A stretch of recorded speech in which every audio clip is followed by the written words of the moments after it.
Hello, everyone, and welcome to Veritus Group webinar, Staying Resilient, How Fundraisers Can Thrive in Uncertain Times. I'm Michael D'Antonio. I'm the Director of Marketing for Veritus Group.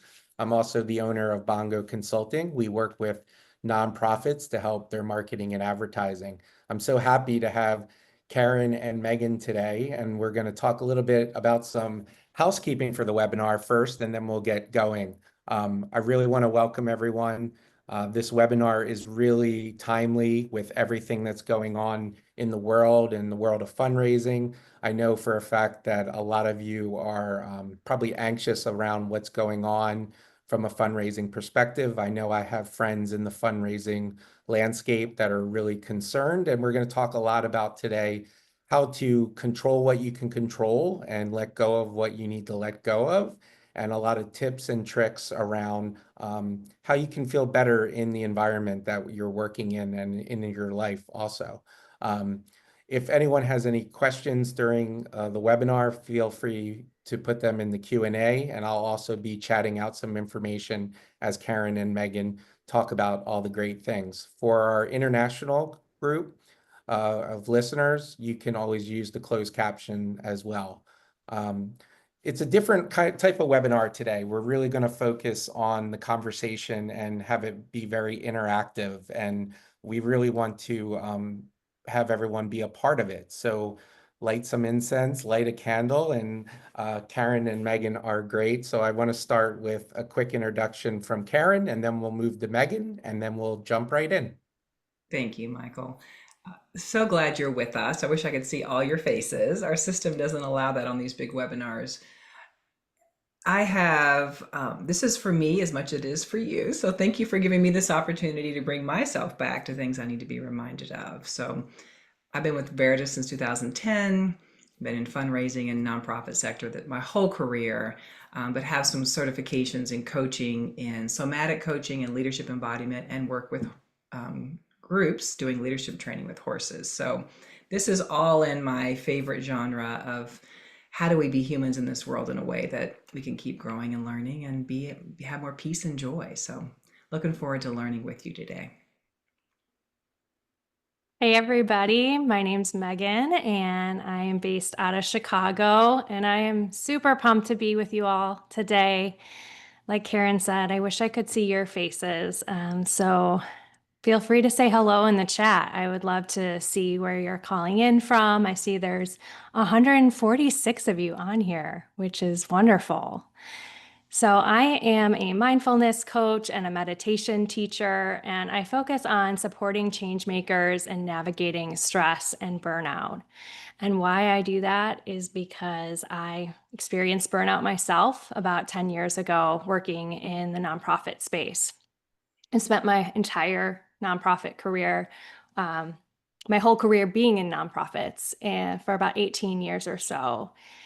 And at the time when I burned out, I really didn't have the tools of mindfulness and self-compassion that we're going to be talking about today. And that toolkit that I gained about 8 years later when I was going through a divorce really changed my life and has helped me with getting through crises in our world like COVID and what's going on right now that feels really chaotic and difficult for all of us. So like Karen said, this conversation is for me and for you. I think we can learn a lot from each other.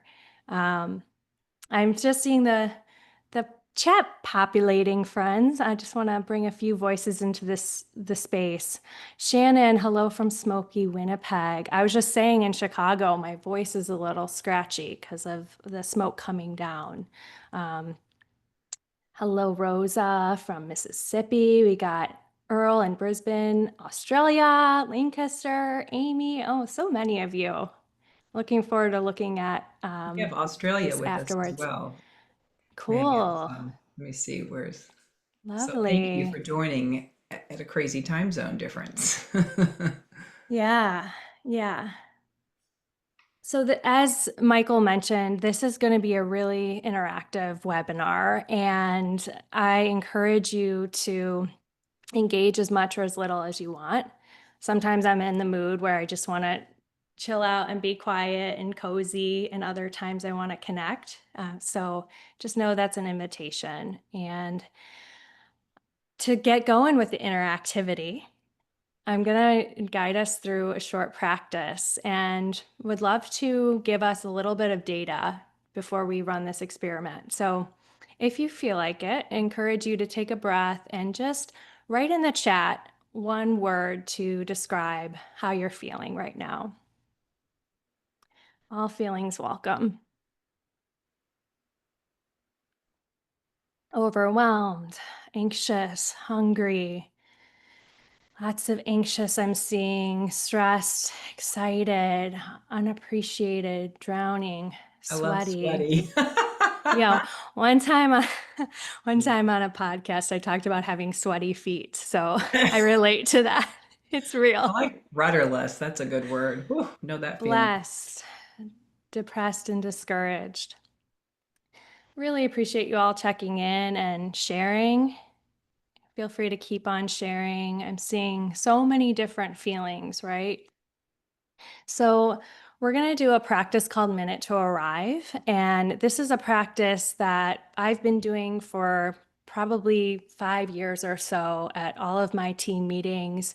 I'm with you all. I work in nonprofits. I've been in the fundraising space for 8 years, in addition to having my own coaching and facilitation practice. So, this is a practice that you can do on your own between meetings to start your day. It's also a practice your team can do, and it's really a game changer to allow ourselves the space to really land in this moment. So let's begin, shall we? Feel free to close your eyes or not, whatever feels comfortable for you. And invite you to just feel the sensations of your feet on the ground as you take a few deep breaths.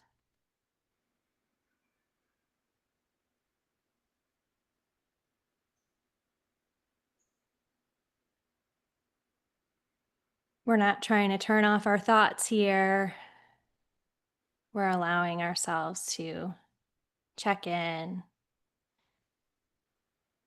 to take a pause.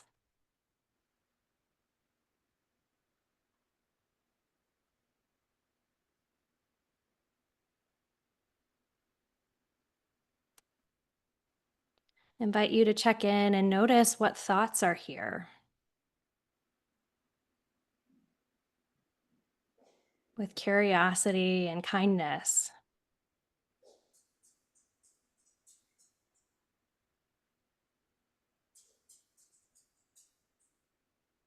And if it feels okay to you, bring your attention to the body and notice what sensations are here right now.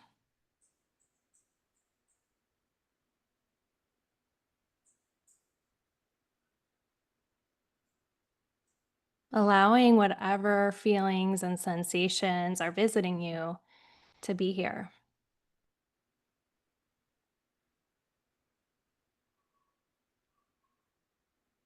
And finally, checking in with our heart and setting an intention for this next 55 minutes or so together. What feels important now?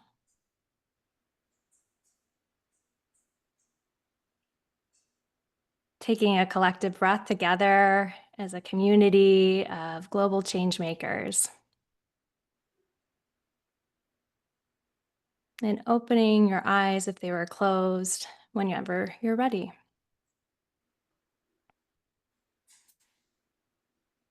So thanks for practicing. I encourage you, if you want, you can write in the chat one word to describe how you're feeling now. Lovely, grounded, open, hopeful, centered, aware, open, relaxed, curious, peaceful, less tense. Yeah, so interesting, right? Y'all, that was like a minute. Didn't time it, but that is one thing I really want to emphasize that clients tell me all the time is that they realize that it doesn't need to be an hour of sitting in meditation every day to make a difference. We really can move from a reactive state to a more responsive, open, grounded state in a minute in 3 breaths. And when we keep doing this throughout our day and our lives, it all adds up. So I really appreciate you all sharing in the chat. And just want to also say too that I've been practicing mindfulness and meditation, which is just one way. Meditation is just one way of practicing mindfulness. I'll share a little bit more about what that means in a minute, that buzzword of mindfulness. But sometimes I notice, like, yeah, I'm sleepy after I practice for a minute, or man, I'm sad. And so the idea here is that we're just becoming more aware of what's happening right now. It's not trying to fix a feeling or change anything necessarily. We're just becoming more aware with curiosity and kindness whenever possible. So, Michael, you want to? I could keep going, but I think you might have a question for I'm going to us. add something before you jump in, Michael, on the emotions. Sure. I love the work around motions just being information and energy for change. So if you're frustrated, it's just like an opportunity to be like, what am I bumping up against? And what other choices do I have, right? If I'm angry, what boundary do I need to maybe set, or what's really coming up? So being with emotions can allow them to move through it, can allow them to give you the information you need. And so I know for many years I tried to just get rid of them because they were uncomfortable or whatever it might be. So even anxiety, even excitement's uncomfortable with too much of it. But they're all great information. So love what you just shared, Megan. Thank you. And I think probably a lot of our participants are thinking, you mentioned the word mindfulness, and how, what is mindfulness? How can it help to support during these resilient, being resilient during challenging times? How can we use it on a day-to-day basis? I think it is a word that sometimes overwhelms people, in that you do have to sit for an hour, or you do have to go to a meditation temple to practice mindfulness. But can you talk a little bit from your perspective, what is mindfulness in general? Yeah. Yeah. Well, again, feel free to write in the chat a word about mindfulness. What does it mean to you? I always love asking this question because it means different things to different people. And mindfulness has a problem. I was going to say program. Mindfulness has a PR problem. I heard that from Dan Harris, who wrote a book called 10% Happier. But it's really true. I think there's a lot of misconceptions. And so when I talk about mindfulness, I want to make sure we're on the same page here. Connecting with the soul, intention, taking my emotional temperature, thoughtful presence, being present, confused, focus, being present. Yeah, so lots of different words here, right? The way that I define mindfulness, as I learned through a program called Search Inside Yourself that I've taught, is that mindfulness is about paying attention. That's mindfulness at its core. It's also about self-awareness. A longer definition of mindfulness that I like is mindfulness means paying attention to what's happening in the present moment, in the mind, body, and external environment, with an attitude of curiosity and kindness. So what we practiced together was my intentional way of allowing you first to experience what mindfulness is through Minute to Arrive. Mindfulness is not about turning off your thoughts. It's not only for people who are spiritual. There's been an explosion of research about how mindfulness helps us to be less stressed and anxious, to sleep better, to feel healthier, to improve our relationships. Basically, it makes everything in life better. And it doesn't require any extra time. So,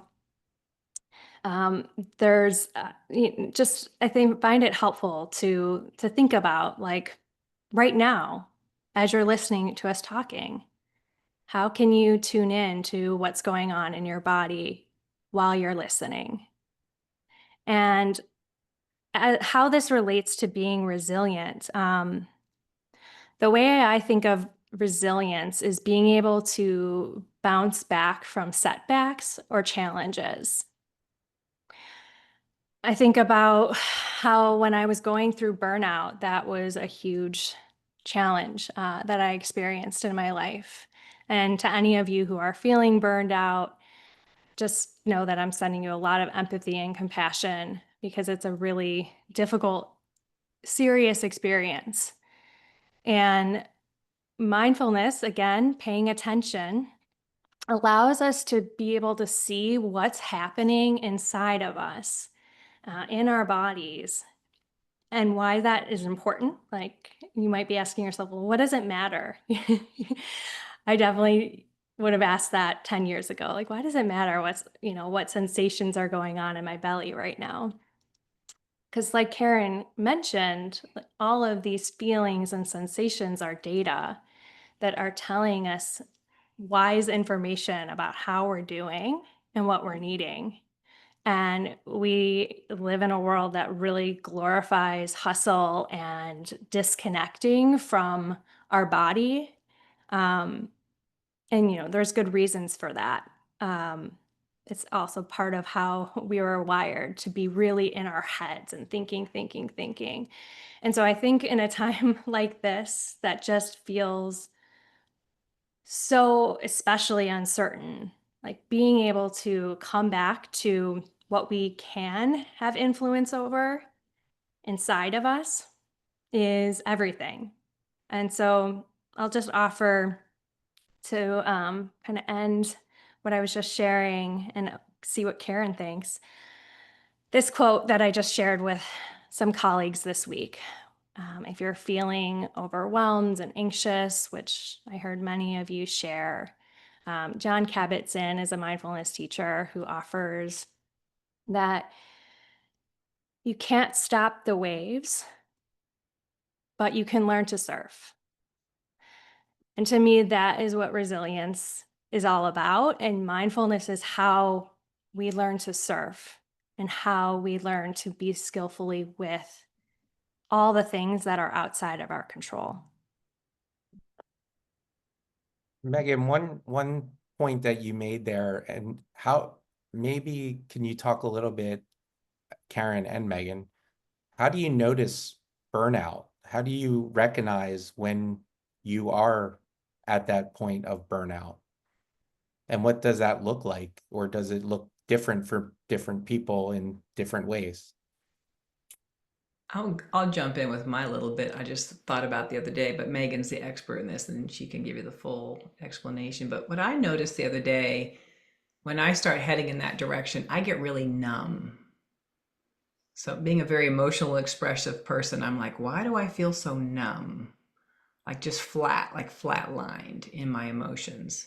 And to me, that's a sign that I'm needing to do a little bit more surfing on the waves in the process. I tend to think about it being more just totally exhausted. But for me, it's more that numbness than the exhaustion at this point. So it shows up in different ways. Yeah, I can definitely relate to the numbness piece. I wonder for folks in our audience if they want to share, how can you tell if you're burned out? They are already sharing. You all are the Yeah, best. yeah, they're bitter and resentful. Angry, yes, been there. Disengaged. Disengaged is really interesting. Numb, Hmm. unable to make a decision, Hmm. no bandwidth to help others. Very, very interesting. Yeah, no creativity.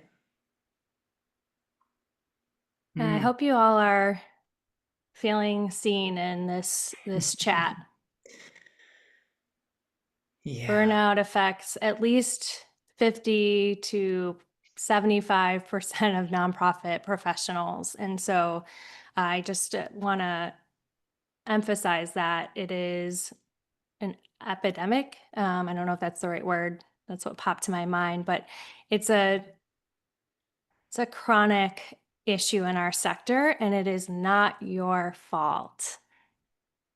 So we'll probably be talking a bit about self-compassion later. And I just want to acknowledge that there are so many systemic injustices in our world, and it is not your fault if you feel burned out.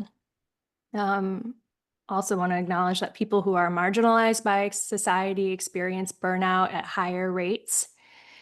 And so I know there can be a little bit of a stigma around it. And at the same time, we also say a lot in nonprofits, and this includes me, oh, I'm so burned out today. And so I think it is helpful to define what burnout actually means, knowing that it looks different for everyone, right? Um, Burnout is a chronic state of physical and emotional exhaustion that is caused by prolonged stress. So just taking a breath with that because I feel heavy just even saying that. It is not like a cold that you wake up with one day. It is caused by prolonged stress that builds up over time. So that's why I was sharing earlier why it's so important to be able to recognize those early warning signs of burnout in our thoughts, in our bodies, and how we're acting, so that we can have an intervention that helps us before it gets really bad. Um, and if you're feeling currently in a state of burnout, the good news is that you can recover, you can heal, and it does take time. There's no like quick fix solution here. The three like characteristics of burnout that the World Health Organization identifies to be able to know if you're, you know, um, clinically burned out. And I would encourage you also to check out, a medical professional's attention. I'm not here to diagnose, but I find it really helpful to know. The first state of burnout is what Karen was mentioning, and I heard some of you in the chat saying um, physical and emotional exhaustion. The second one is depersonalization and cynicism. So that's, something I remember experiencing and occasionally experience, but this is more of a, pervasive sense of like, what does it matter? Maybe if I don't care anymore about this job, then I'll feel better.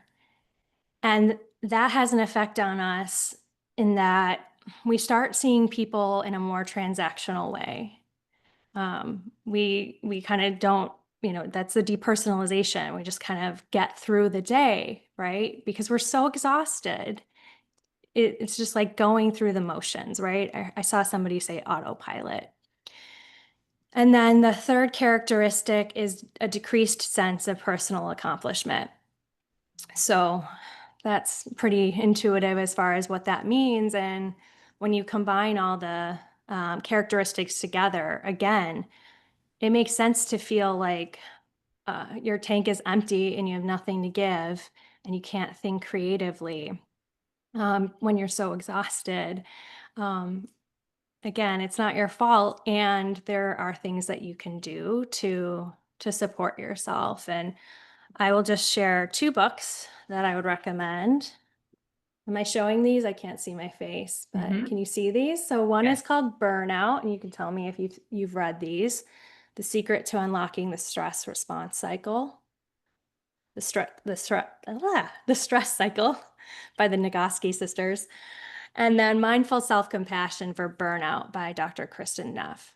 Um, and yeah, just want to acknowledge that I mentioned the science behind mindfulness, and these tools have been around for over 2,500 years. So Buddhists, Hindus, many different wisdom traditions have known for thousands of years that these practices work. And I think it's important to just acknowledge where they came from. What is Megan, off that those points, what do you recommend that someone does when they acknowledge that the first thing to do when they acknowledge that they are burned out? Is there, I know you said there's not one thing, but is there something, is it just acknowledging it as the starting point of changing that you're burned out? Yeah. Yeah. I think what you're pointing to again is acknowledgement that you're burned out is mindfulness, because you're being aware of what's happening. So I do think that acknowledging that you're in a state of burnout is very helpful to acknowledge to yourself and to other people that you trust. Um, these practices that we'll be sharing about are not just tools that you do on your own in a silo, right? So being able to connect in with friends, with family, to share how you're really feeling is huge. Um, I was just reading this bookmark in the burnout book. The cure for burnout is not self-care. It is all of us caring for one another. How does that land with y'all? Self-care is great. I'm not knocking self-care. And more than ever, I feel like we need each other.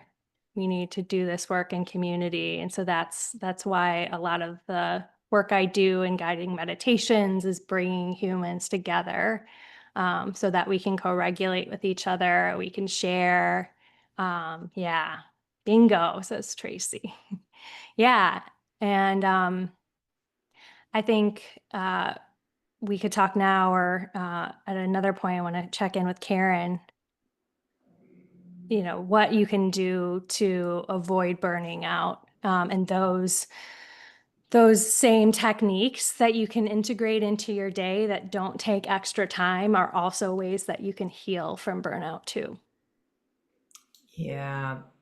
I'll do a practice in a minute that's helped me a lot. But I think for example, when you start noticing you're feeling the sarcasm, whatever it is you're experiencing, or the flatlining, taking a moment to see where are there energy drains in my life. And this is great to do in community, right? And one of the energy drains is where you're really trying to be the savior of all things and all people, and trying to control a lot of things and manage a lot of things that you really don't need to. They really aren't in your purview of needing to do that. I love this quote the other day. They asked this monk how he can be peaceful in our world. And he says, well, I know what to carry and what not to carry. So what are you carrying that is really draining? And some examples might be over preparing for things, trying to make everything perfect, or trying to make sure everyone's happy with every decision you're making at work, or micromanaging other pieces of the work that aren't even in your purview, like trying to keep an event perfect or whatever it might be, when you really should be focusing on your fundraising. Obsessing over the organization being successful and perfect in every way, or showing up in a certain way. And so the Mel Robbins, if you all are familiar with her, has the whole let 'em and I love that. It's just quick and easy. Like, well, they're not doing that exactly how I think it should be done, but let them. It's really okay. And so learning to identify where you're trying to control things that really aren't, you should let them go, right? So jot some things down that you notice that would be energy drains for you at work, and it could be home as well, where you're trying to control something, like how someone else communicates, or that everyone is happy with everything you're doing, or that things are done in a certain way or said in a certain way. Where do you find yourself wanting to be in control of something? And many times coming from wanting it to go well, wanting good things, good intentions, but it's really not yours to carry. What comes up for you all? wearing too Couple many hats. wearing too many Yeah, go ahead. hats is probably something that for a lot of people that they're trying to do too much and take on too much, as you said, Karen. It's not my circus. I always love Richard Perry from Veritus used to always say, they tried to give me the monkey. So what monkeys are people giving you that you're like you get them piled and you're running around with too many monkeys that don't belong to you? I love that analogy because it makes it kind of fun to think about. So what monkeys are you carrying that aren't your monkeys? Answering everyone's chat questions. I love it. Yeah, so thinking that you have to always respond instantly to every email, to every, we have Slack at work. So am I going there every 5 minutes and checking that I'm responding immediately? Toxic people. Great examples. So, really looking at what am I carrying that's draining my energy that I really don't need to carry? And how do I just let them? Let them do the marketing and differently than I think it should be done. Let them do the event differently. Let them communicate differently. They are who they are. You can always go in and offer ideas and then let it go, right? And let them. So that's one energy drain. The other one to think about that sounds so strange, but it's really been helpful to me is that nobody is coming. That concept that nobody is coming. So nobody's coming to save me from myself. Nobody's coming to give me permission to start doing a 1 minute breathing exercise before meetings. No one is coming to tell me to not carry those monkeys I shouldn't be carrying. Nobody is coming. This is really my one beautiful life. So what generosity do I want to give myself? How do I come and be here for myself? And what do I maybe need to make some actions around? I'll tell you a silly example. I found myself one day in my office on the floor, sitting on the floor, crying because my computer had like 7 things wrong with it. I kept trying to work around. I don't do well with technology, trying to work around them. I was so frustrated. And I was sitting there like, Karen, what are you doing? I was waiting for like some magical fairy to appear in my office at home and fix all my problems. I made a chart and I had all these different problems, called a computer place. They came over in an hour, they fixed all of them. And I'm like, wow, I let these little problems drain my energy for months. Instead of saying, nobody's coming, Karen, take care of it, figure it out, ask for help, do what you need to do. So there's both sides. Where do you need to step in and take charge of your life? And then where do you need to let go of the monkeys you don't need to be carrying? So those are 2 really great ways to think about what might be depleting. And just the simple act of fixing my computer things, I felt like I'm invincible. I mean, it brought all this energy back to me in a sense of empowerment. So.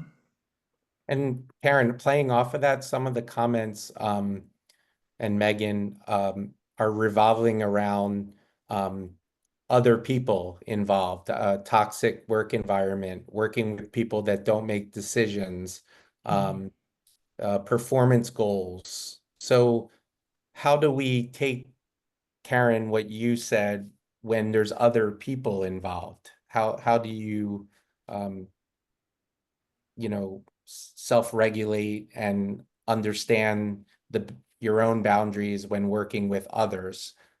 Because I think even my own experience in life and in the world, you're always dealing with other people, whether you're getting a cup of coffee in the morning or you're fundraising or you're writing a strategy for a client, you're always getting feedback and engagement with others. And I was just noticing a lot of the comments were, around working with other people. I'll jump in, then I want to hear what you have to say, Megan. I think the first thing is just, it is what it is. Like being really honest about what it is. All right. This is who my boss is. This is how they function. But I think what we tend to do is I'll speak for myself, complain about what's not working, be angry, upset about what's not working for me versus say, this is what it is. If I need to set a boundary or speak up or say something, yes, for sure. But then how do I make that work for me? Because either I need to leave or I need to figure out how to make it work for me.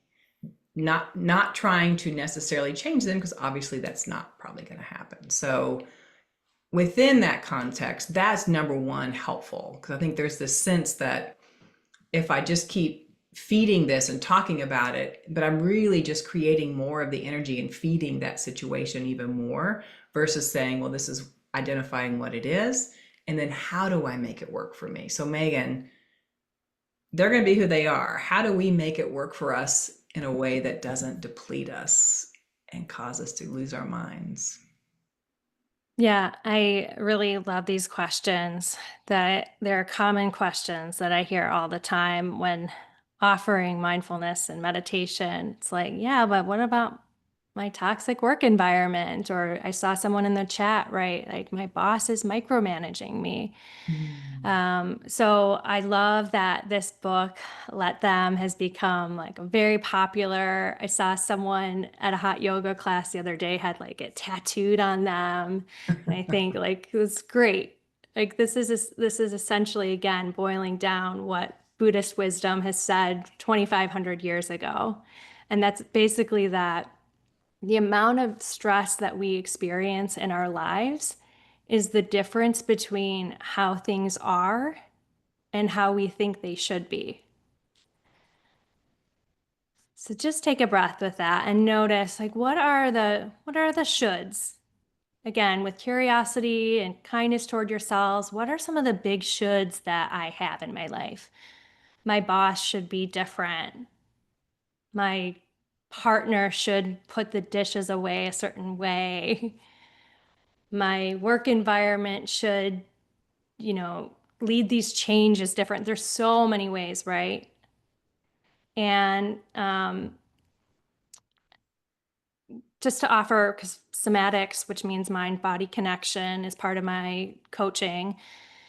If you want to try on this practice, just to like really feel what it's like to be resisting, totally optional, but I invite you to just take some breaths as you close your hand into a tight fist and just continue to breathe, but just close your hand into a tight fist and bring awareness to how the sensations are feeling in your hand.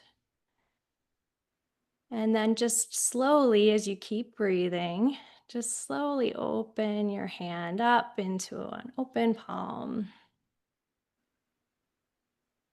And just take a few breaths. And just notice the difference between how you're relating to things with a closed fist versus an open palm. And what's possible if you could approach literally anything that happened in life with making a choice to release that grip. So curious how that was for y'all. How was it? Did you notice anything, Michael, Karen? I just felt like there was this sigh, and I felt more present and grounded just with my hand out. I think this is increasing all the stress hormones in my body by gripping. And it's definitely noticing the difference between pressure and almost like aggressiveness and openness, like physically. And that translates for me mentally, that are you holding on tight, or are you open to hearing people, dealing with people yourself? So I really like that exercise. Mm, thanks. Yeah, and I also want to say because I think there's another misconception about mindfulness that it just means like being zen, being chill and happy. And so this concept of let them is really great. And it also refers to let me feel how I feel. So if we have a difficult relationship with a coworker, it's not only trying to let go, like that self-talk doesn't work. We need to actually do practices that tell our bodies that it's safe to relax. Um, we need to intentionally complete the stress cycle. And that again, is about turning toward the difficult emotions, whatever emotions they may be, and they're all welcome. I know I wasn't taught that growing up, and so it may seem counterintuitive, like I don't want to feel the anxiety, right?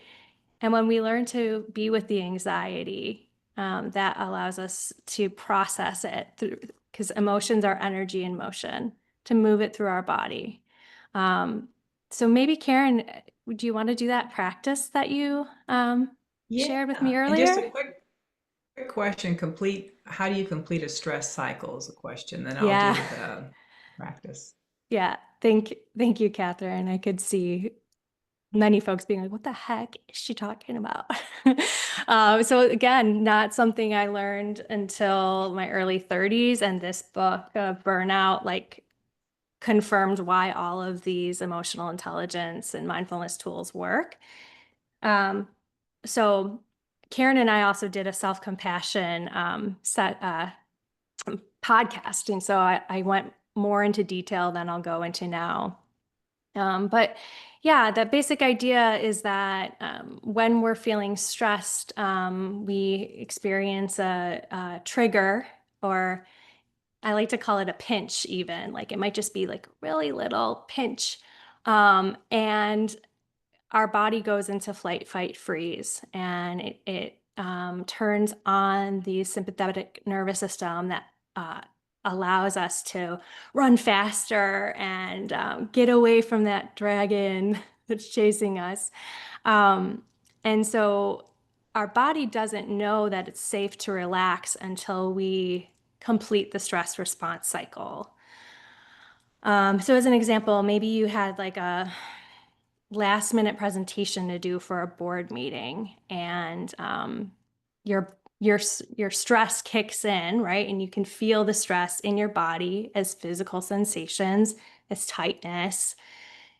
Um, that gives you an adrenaline rush to be able to get that presentation complete. But what maybe you can relate to this. So when you go home at the end of your day, you might have a Netflix that you turn on, or you're chatting over dinner, but you can't go to bed at night because your body still thinks it's in flight, fight, freeze.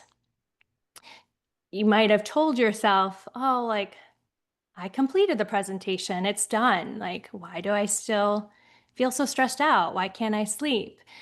It's because again, we need to complete the cycle, and there's many ways to do that. So deep breathing is one of them. I just did this one earlier after a tense meeting where a lot of people were very anxious, and I could feel it in my body. I shook it off. Animals are very wise, and you've probably seen dogs shake it off. But again, energy is sensation in our body, and we need to release it. Um, Laughing, crying, connecting with humans like we are right now, being in nature. So there's lots of different ways. Exercise, movement is like one of the best ways. So Michael hearing all listens to that. music in the morning with his coffee and dances around, by the way, y'all. We just learned that. So I can I, just see Michael in the morning with his coffee. So that's a good one. we did talk about, as Megan mentioned, movement, and even I think morning coffee dancing and getting that change of physical sensation in a positive way. It has helped me. So I encourage morning coffee dancing if you could pull it off. Maybe folks can share, we could have like a little cheat sheet, like what's something you do that helps you release the stress from your body, can inspire each other. Morning coffee dancing is resonating with Deirdre. Michael, you've Love inspired it. all of us. Music, working He Listening to out, starts with music. Bob Marley, just so you know. Yes. singing. Listening to music, walking outside, taking a walk in Mhm. nature. And this doesn't have to be a 2-hour hike. You can go for a 5-minute, 10-minute walk and Yeah. painting, laughing. Call that honorary friend of yours and have him make jokes about your situation, make you laugh about it. Praying. Yeah. Yeah, that's good. Well, I'll Yeah, jump in with the Karen, go practice, which ahead. what you were sharing, Megan, is perfect because in today's day and age, we're going into that fight and flight and freeze all the time. The things are dinging and situations it's just so much information and energy coming our way and so much we're expecting ourselves and expecting from us. So one way I'm going to show you exercise and a way to help your body manage that as well, which you can use in meetings, in moments, which can be really helpful. In prepping for things as well, and in difficult conversations with some of those folks you mentioned earlier. So we're going to play with this by showing the difference. So what I want you all to do is to cross your arms and legs, and I want you to kind of hold them a little tight, kind of like Megan with a fist. And I want you to think of a medium level stressor. Don't get too crazy here with the stress level, just a medium level stressor, something that's kind of irritating and challenging. And I want you just to be with it just for a few seconds.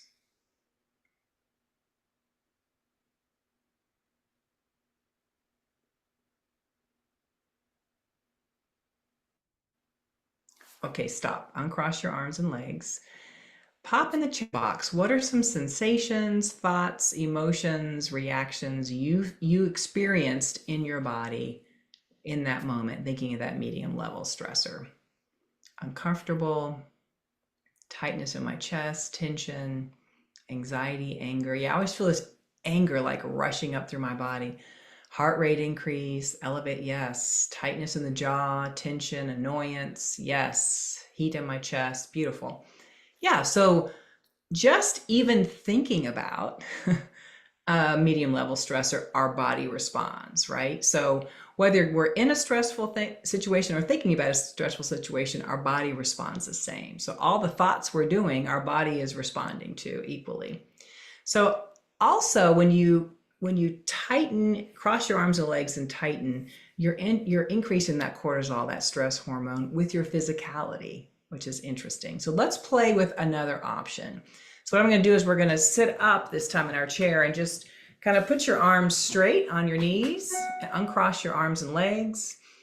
And we're going to use a little breath and a little space. So I want you to breathe, instead of breathing in and out, think about breathing up and down. So you're going to breathe up the back of your spine, in your nose, and breathe down out of your mouth, nice and slow, and breathe up. This time, think of something that makes you smile and let yourself smile a little bit. You can do this with your eyes open or closed. Breathe up the back of your spine. Longer out breath, nice and slow. Think of something that makes you smile. Now I want you to imagine a bubble around you, kind of arm's length in every direction, up and down behind you. Breathe up the back of your spine. Let yourself smile a little bit. Think of something that makes you smile. Now go back to that same medium level stressor.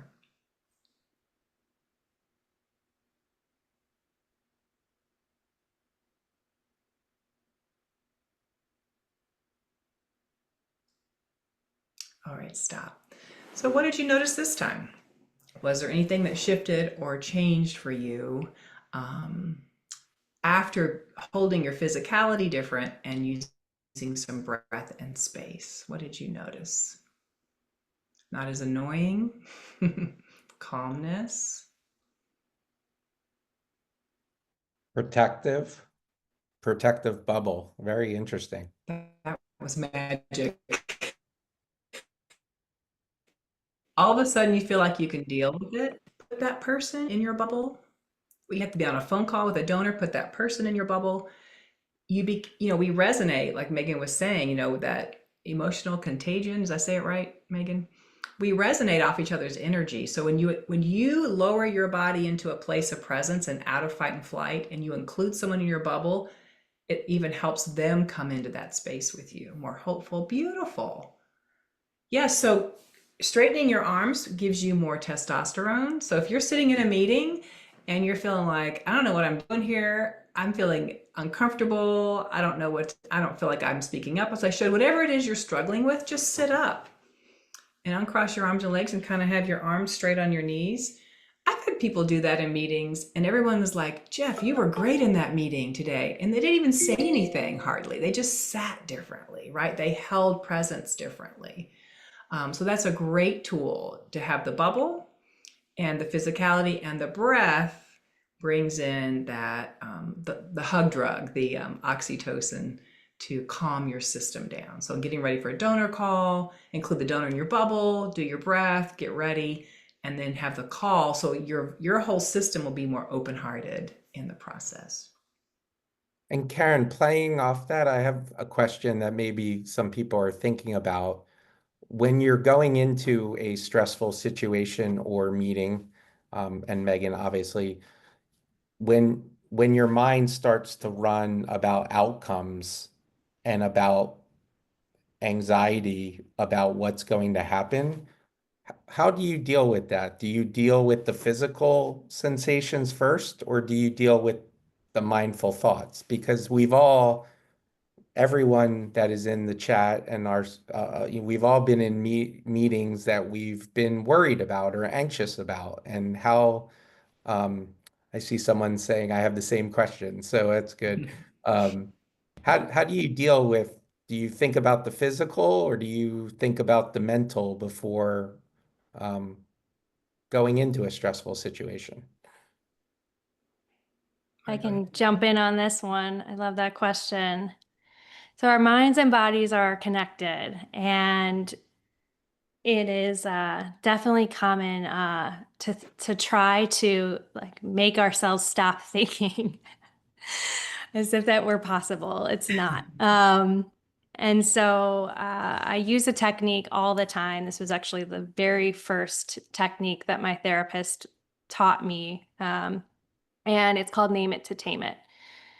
So, name it to tame it is a way that you check in with your body and again, notice what sensations are here.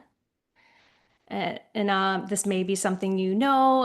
Again, it was news to me when I first learned this like 8 years ago. We can tell the difference between fear and joy and anger because of how the sensations show up in our body. So we're getting to know the sensations in our body and practicing naming them.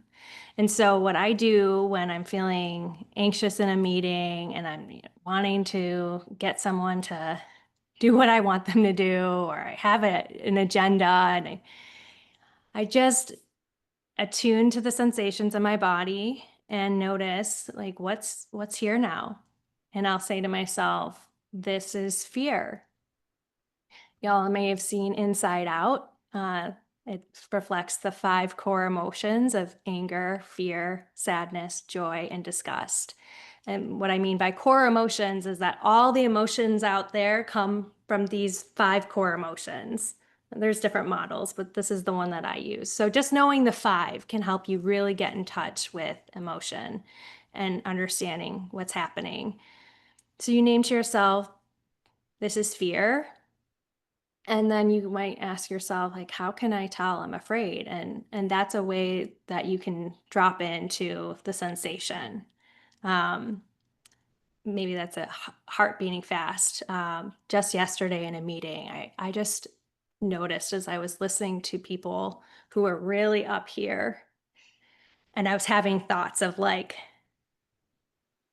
I wish they would stop, you know, sharing this with me, like, and obviously able to see, like, with mindfulness, like, I'm wanting things to be different than they are, right? And so then tuning inward and just noticing heart's beating fast. This is anxiety.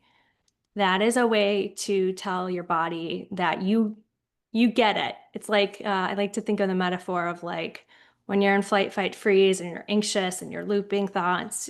You're like kids on the bus that are like screaming and going wild. Name it to tame it is a way that you can be the driver of the bus and you can move from your brain being hijacked by fear or anger into the prefrontal cortex, which is the more evolved part.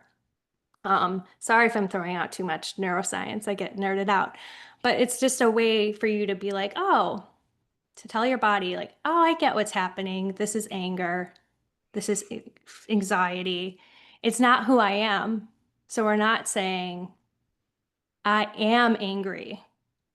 It's recognizing again, like the this wave metaphor that you all liked, like you can't stop the waves, and those may be emotions of fear. Those may be, racing thoughts, but you can learn to surf, which is how you relate to that fear, those thoughts.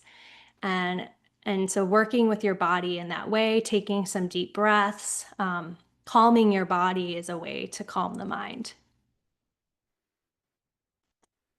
I know we have a couple minutes left. I would love maybe for Karen and Megan to answer some, if anyone has any questions, direct questions, you can put them into the chat and or into the Q&A, and we can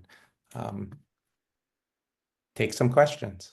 While folks are doing that, I'll just say quickly, the other piece that I learned the hard way is when I have that happening and I respond from that space, that is not my best self. And so is taking that time to breathe and wait, and come in a quiet, simple, clear voice. If it's a lot of la la la la la, shut your mouth. Because it's not coming from energy that's really going to be full. I like my one of my teachers says, your first reaction is free, and then you get to choose your response. So, we're gonna have these reactions of fear and anger, and that's okay. And then, like you said, Karen, we get to choose when we speak that out and how we say it. One of the questions we have is a great question. How can we best support our employees in this area? Megan, go for it. Yeah, that's a question that I'm really happy to speak to, and I welcome folks to write in the chat if there are practices you do. There's so many ways that a leader can support their team. I would say one, this is just from my experience, starting with my own nervous system. That is huge. So for me, it's having a regular practice, and that can be something like taking a 10-minute walk before work in the morning. Um, a lot of times people I work with just have trouble kind of sticking to a practice, making mindfulness a habit. And so I like to offer that just starting with something really small, something doable, and creating. James Clear talks about habit stacking. So, thinking about what's something I do every day that is just part of my morning routine or evening routine, and how can I add in a moment of joy or presence before or after? And so that might just look like, for me, it's often as soon as I wake up in the morning, I take a couple deep breaths and I bring a small smile to my face, which um, research has shown just bringing this half smile to your face allows your body to relax, unclenching that jaw. Um, so something as simple as 3 breaths, before you open your laptop in the morning. It's great to do longer practices, but it starts with you. I think that's what we're really honing in on today, right? And then minute to arrive practice, that is something you could propose to your team. See if they want to try it out together as a team. You can literally set a timer for 1 minute. If you're on Zoom, you can all go off camera. I like to offer options and say, like, do whatever you need to do to get present. It doesn't have to be deep breathing. It might be you haven't gone to the bathroom for 3 hours, or getting a drink of water. And then, I think Other practices that really bring in relationship into the team environment are huge. So starting your meetings with checking in as humans. Um, those are some ideas. How about you, Karen? And would love ideas in the chat too. Well, I know we're at time, so I think we should probably wrap it up. That was That perfect. flew by. I really want to connect with you all. Feel free to reach out to me if we've never met. I would love to keep this going because this was so fun. And Y- where'd the Yeah, and time go? I put some of Megan and Karen's contact information in the chat for everyone and our Veritas community hub. And I would love a quick yes or no. I think I know where this is going. If we and you would like us to do another session like this, I think this is a great opportunity to do more thinking and talking and engaging. So I love the feedback already. A lot of yeses. So I think we'll probably end up doing another Karen and Megan um, webinar like this. So I appreciate it very much. And thank you so much, Megan and Karen, for all the insight. Y'all are the best. Thank you so much for your energy. Appreciate you for being here. Let's do it again. Do it again. Thanks so Yes, much, everyone. sending you all love. Mwah.